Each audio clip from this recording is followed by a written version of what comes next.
Now on CTV News at 5. Alberta braces for its teachers' strike as families and students grapple with uncertainty. Plus, there's a shift in who is attending local post-secondary institutions. What's behind the change ahead? And fielding concerns about Tylenol use in pregnancy and its unconfirmed links to autism. What Alberta doctors are saying next. Telling your stories. CTV News Lethbridge with Jacqueline Wilson.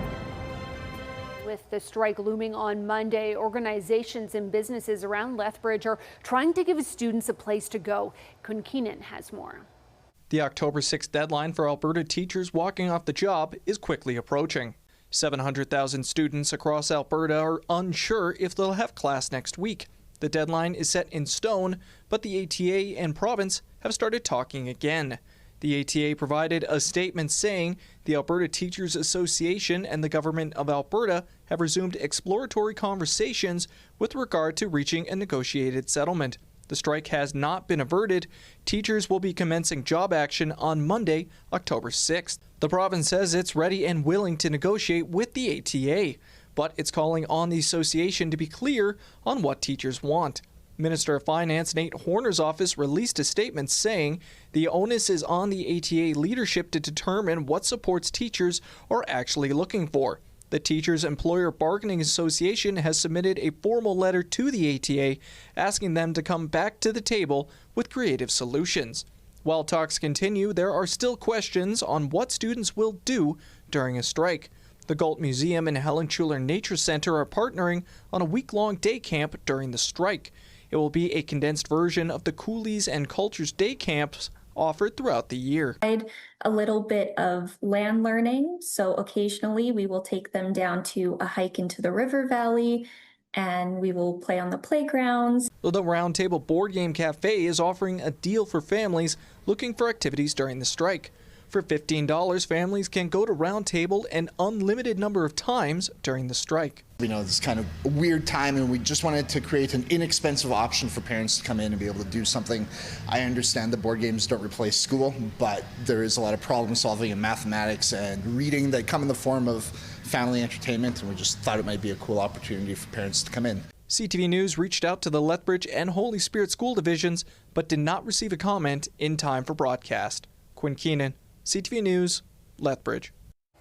Lethbridge police were called to a Southside high school today after a young man was allegedly armed with a knife.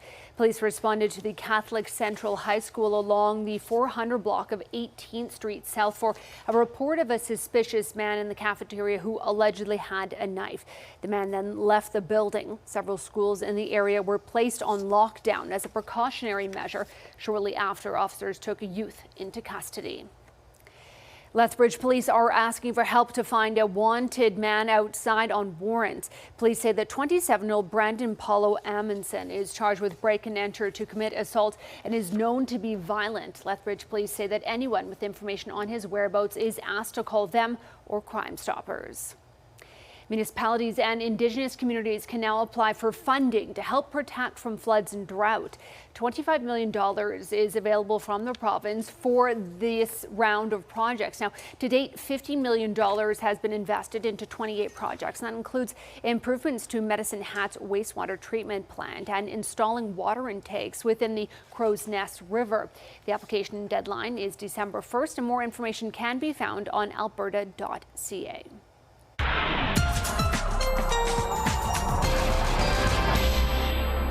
All right, let's check in on the forecast now with Danielle. And are we going to hit the freezing mark anytime soon? Well, there's a good chance of that in those overnight hours for the weekend because of this. So this cold front's going to be swiping through. Right now you could say we're on a break from both systems. So we're starting to clear out. We have some stable weather in store for a short period of time, and then the cold front swipes through late day tomorrow, and that's going to change the game for temperatures. 20 degrees though right now, a whole lot of sunshine out there as things start to clear out behind this one system.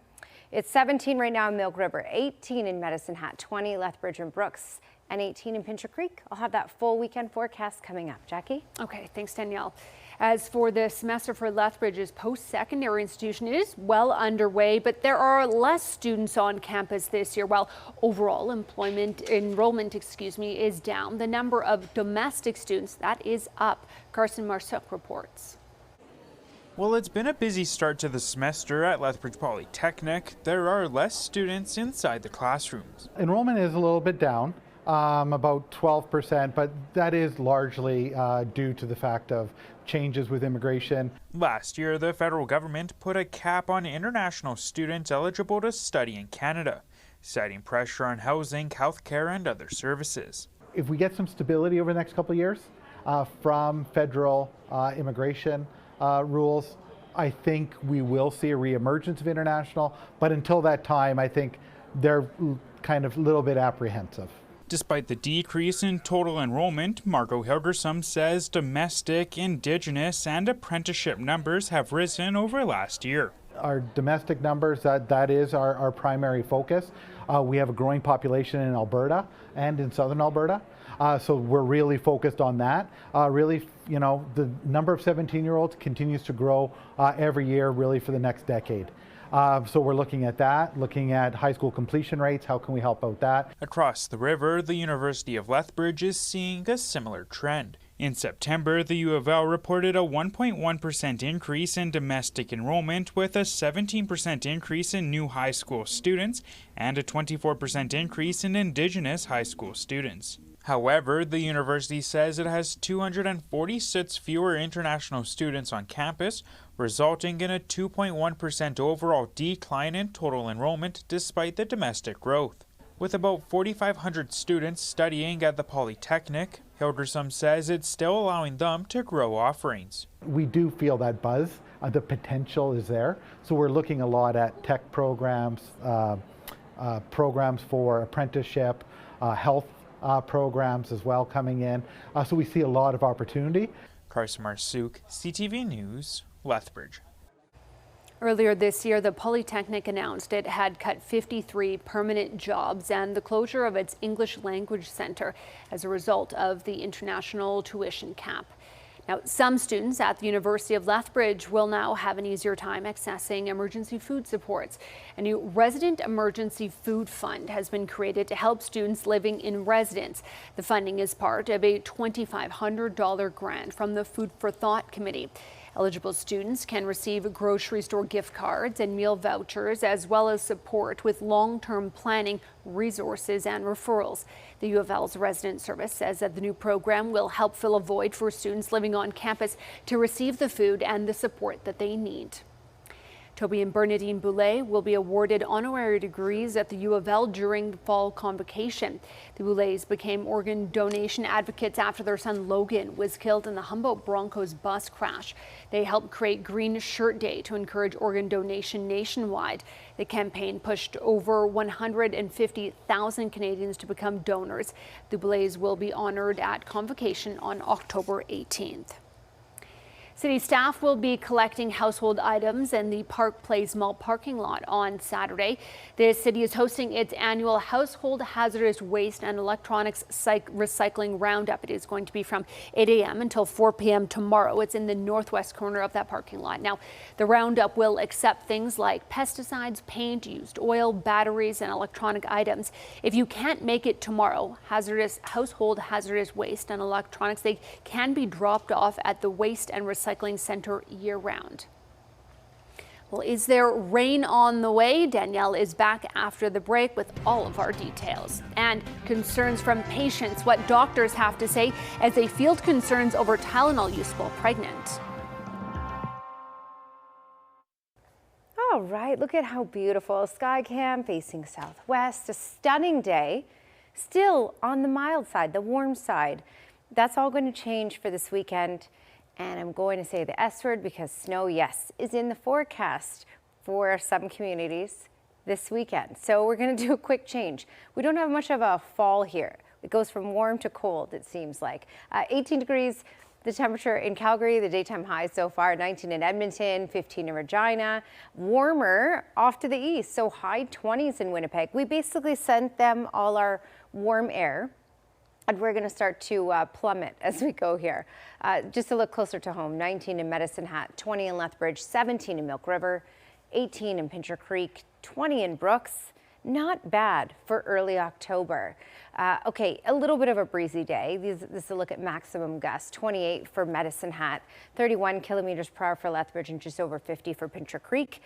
It will be a little gustier tomorrow, 40, 50 kilometers per hour in most communities because of this cold front that will swipe through. This will open the gates, create the instability. Showers certainly likely in most communities. I'll show you this on the hour by hour in just a second here. This is also going to usher in some much cooler air behind it. And that means snow is a good possibility, at least rain mixed in with that wet snow. Okay, here's the timeline on that. We all knew this was coming at some point in October.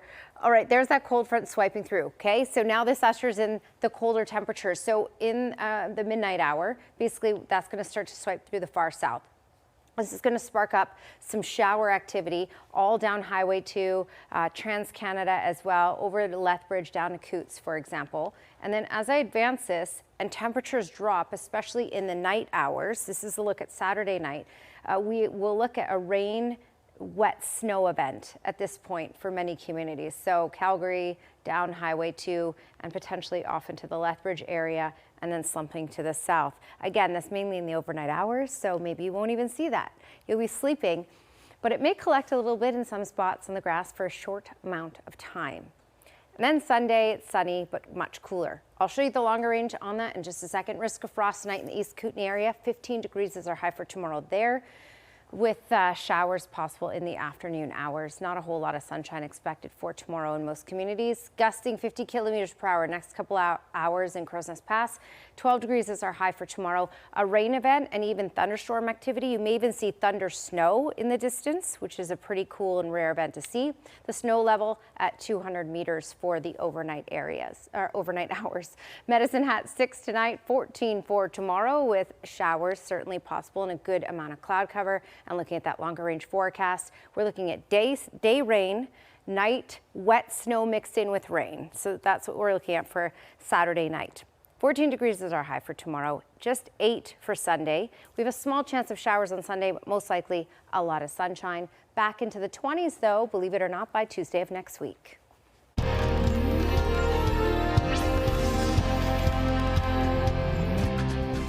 Some Calgary doctors say that they are fielding concerns from pregnant patients about Tylenol and its unconfirmed links to autism, as announced by the Trump administration last month. At the same time, members of Calgary's autism community say that the announcement distracts from the tangible need for supports. Stephanie Thomas reports. Alexandra Greenop is 37 weeks pregnant with her second child. She says her prenatal care team has advised Tylenol is safe for her to take. I know a lot of people will just be online looking for similar information, and it's really hard to figure out what's useful, what's not, what can I trust, what can I not trust. In September, U.S. President Donald Trump announced pregnant women should fight like hell not to take the pain and fever medication because it causes children to develop autism. Greenup says what people do or don't do in pregnancy is already under immense scrutiny. Pretty much anything you eat, drink, exercise, anything you do during pregnancy, there's some level of you should do this or you shouldn't do that. So it definitely, I think, can cause a lot of stress for people, which is also harmful for pregnancy. Numerous health organizations, including Health Canada and the Society of Obstetricians and Gynecologists of Canada, refute Trump's claim. Acetaminophen, the active ingredient in Tylenol, is the recommended over-the-counter medicine to take in pregnancy at the recommended dose. We are already fighting many myths out there. Staff at the Foothills Maternity Group have posted the SOGC's statement about acetaminophen throughout the clinic. Doctors say they are spending more time with patients about treating symptoms of fever, injury, and headache, and say there is no scientific evidence for a causal link between Tylenol and autism. It's just so wrong. It doesn't respect women as people. Doesn't respect that they are income earners and they need to perform in their jobs. They need to take care of their own children. They need to sleep. They need to be able to function. Calgary's autism community is concerned neurodivergence is positioned as a negative, while support for people on the spectrum is urgently needed. To be strong, to be safe, to have income security, to have the services and supports they need to thrive and contribute. Stephanie Thomas, CTV News, Calgary. The province sent CTV News a statement saying, quote, the approval and regulation of drugs fall under the federal jurisdiction. However, on its webpage about acetaminophen during pregnancy, the province says that, quote, in general, doctors do say it's safe to take. Now, some patients in Alberta may be offered a taxi to the emergency room instead of an ambulance as part of a new pilot project. Building on Emergency Health Services Alberta 811 program for non-life-threatening 911 calls, non-urgent callers may be offered a free taxi ride to their nearest emergency department or urgent care centre. The service says it's all in an effort to reduce strain on the healthcare system. The 6-month pilot is first launching in Edmonton and Calgary, and if it is successful, it will be expanded to other communities in the province. There are 3 new measles cases in Alberta, but all are in the north. The south region sits at 998 cases, the highest in the province. Now, yesterday we learned a baby born prematurely died after contracting measles from its mother congenitally. This is the first recorded death linked to the virus in Alberta, and it is the second across Canada this year. Researchers at McMaster University and MIT have made a major breakthrough when it comes to the treatment of Crohn's and inflammatory bowel disease.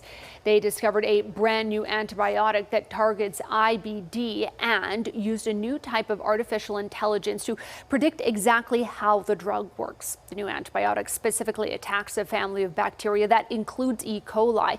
It will hopefully be ready for human trials in the next 3 years.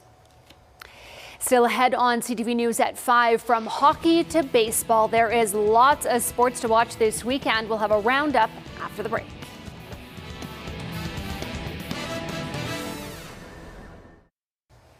Welcome back. It's been a tough start for the Lethbridge Hurricanes with just 1 win in their first 4 games. They'll look to turn things around this weekend. Now, it'll be another edition of the Highway 3 rivalry as the Canes host the Medicine Hat Tigers tonight. It is their first meeting since Medicine Hat swept Lethbridge in the Eastern Conference Final. Puck drop for that one. It's at 7. And on Sunday, the Canes, they will be in Calgary to take on the Hitmen in an afternoon matchup. That one's at 4. Medicine Hat will get first crack against the Hitmen on Saturday. They will be at home with a 7 o'clock puck drop. And it's been a surprisingly slow start for the Brooks Bandits this year, sitting at 2-2. They have a pair of home games coming up to get back on track. And tonight, it's the Cranbrook Bucks making their trek to the CRA. So both teams coming into this one with the same record. That game goes at 7. And then tomorrow, the Bandits, they will host the Trail Smoke Eaters. That game also starts at 7. And then the Cranbrook Bucks, they are also in action on Saturday. They'll be back at home at Western Financial Place. They'll be hosting Salmon Arm Silverbacks. Puck drop for that one, 7 o'clock.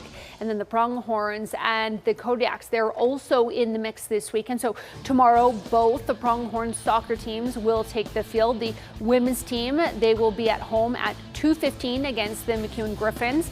Men's soccer, that will be on the road. They're taking on MRU Cougars at 4.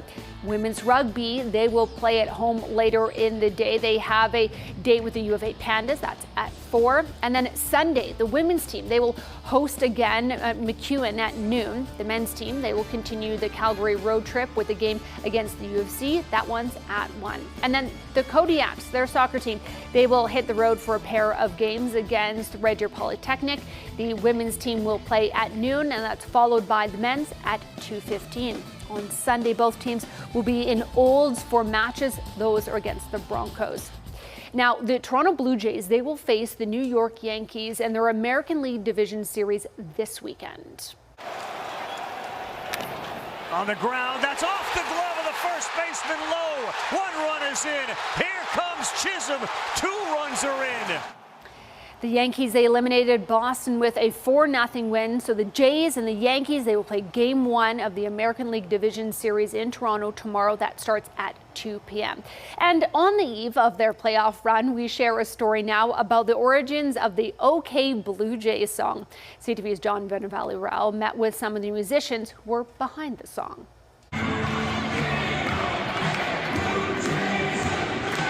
It's a staple of the 7th inning stretch whenever the Blue Jays play at home. A song that's been around for more than 40 years. You got a diamond, You got 9 men. And one musician, Jack Lenz, helped to compose in a single afternoon back in 1982. And that's not all. Yeah, it was an afternoon, a couple hours. Back then, Lenz and songwriting partner Tony Kosnick were asked to come up with a commercial to help market the Blue Jays to people who may not be baseball fans, which included Lenz and Kosnick, who'd never been to a big league game. Neither of us were qualified to write that song. Lenz says then Blue Jays executive Paul Beeston met with him and told the pair, when writing the song, to take into consideration the team was just 5 years old. He didn't want to promise too much, so we could say they were okay. That was exact words. But fortunately, okay rhymed with Blue Jays, right? They figured the song they came up with would last about a year, but it was released as a record that eventually went gold, selling more than 50,000 copies. This is original. This goes back to 1982. Yeah. Lenz showing us the sheet music that's now a piece of Blue Jays history. You got the bleachers, you got them from spring till fall. A song that featured the voice of musician Keith Hampshire. A little okay Blue Jays. Who says almost no one knows it's him singing the lyrics. I go to the ball games now with my grandson, and when he was little, he used to look at me and go, "Is that you, Papa?" I go, "Yeah, that's me, son." Hampshire is a big Jays fan and pleased the song lives on. Okay. And like Lenz, hoping the team is more than just okay in the playoffs. Let's. John Venevalley Rao, CTV News. Crack. Toronto. Well, still ahead on CTV News at 5, Taylor Swift's new album, Life of the Showgirl, is out and it's already breaking records. We'll have details next. Taylor Swift has dropped her 12th studio album, The Life of a Showgirl. Already, it was the most anticipated album ever on Spotify. Her name was Kitty, made her money being pretty and witty. They gave her the keys to this city. Showgirl even broke the record set last year by none other than Swift's last album. The 35-year-old pop superstar describes this album as a self-portrait. The 12 tracks reveal a lighter, happier Swift in love with her NFL Super Bowl champ fiancé, Travis Kelce. Well, thank you so much for sharing this time with us. Here's the early edition of CTV National News.